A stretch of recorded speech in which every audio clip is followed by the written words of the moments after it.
All right, it's January 24th. The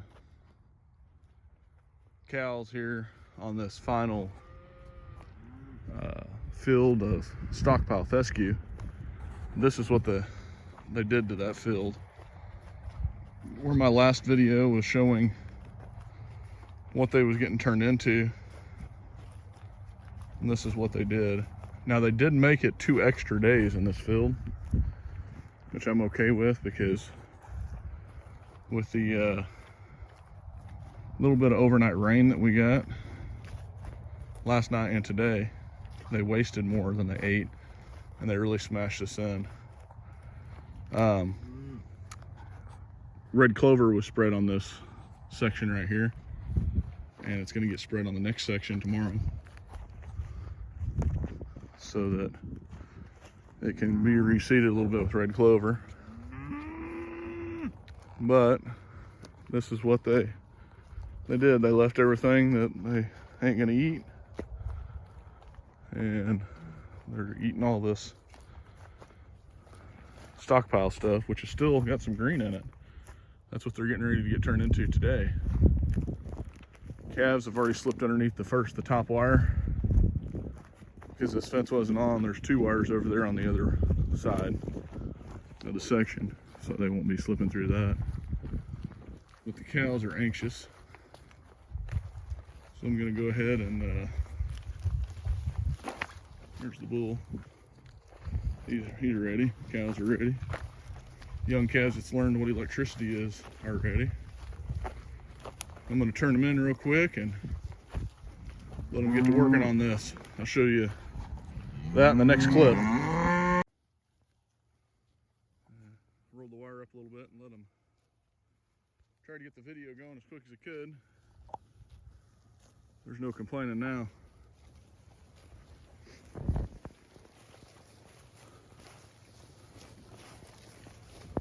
I mean, this is the best you can get January. In Missouri you can. Anyways, I don't know where everybody else is at, but in Missouri this fescue is the boss, and this is the reason. Such a hardy grass. You can really winter graze on it. Cows enjoy it. If this field did have any clover, there would be protected red and white clover underneath the fescue overlay, but it didn't have very much clover in it at all. So next year we're hoping to have a little bit better stand of clover on all these fields here. But the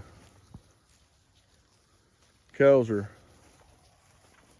much more enjoying this than they would be standing in 3 foot of mud around a round bell feeder.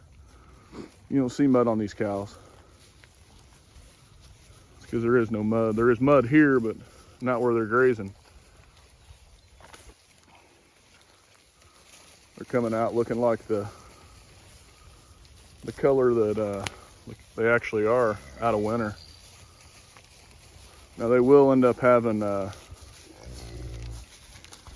some mud on them at the end of winter, because we're going to switch to hay after this field, unrolling round bells. So we're not going to have a choice but to get a little bit of mud on them. But we're going to unroll them instead of them standing around round bell feeders. And you could say possibly underfeeding these cows.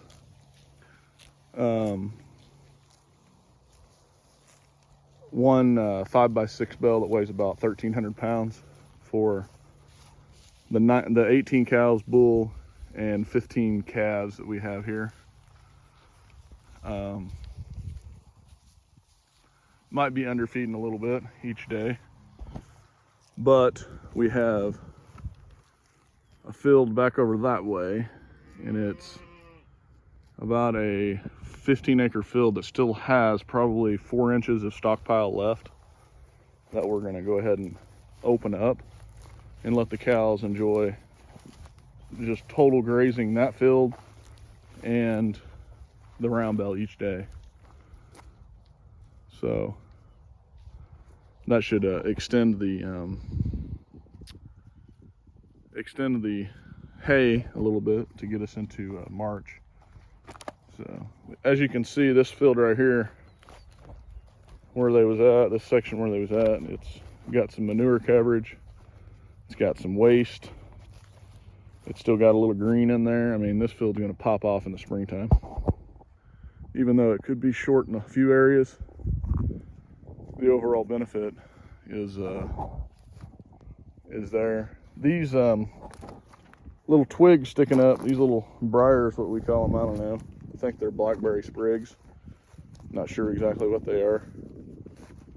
I'll take care of that in this field, and how I'll do that is I'll take my little international sickle mower and I'll sickle mow this whole field to get rid of them little sprigs in the springtime. Just drive around and chop them off, and that'll stunt their growth enough to where they won't come back, hopefully.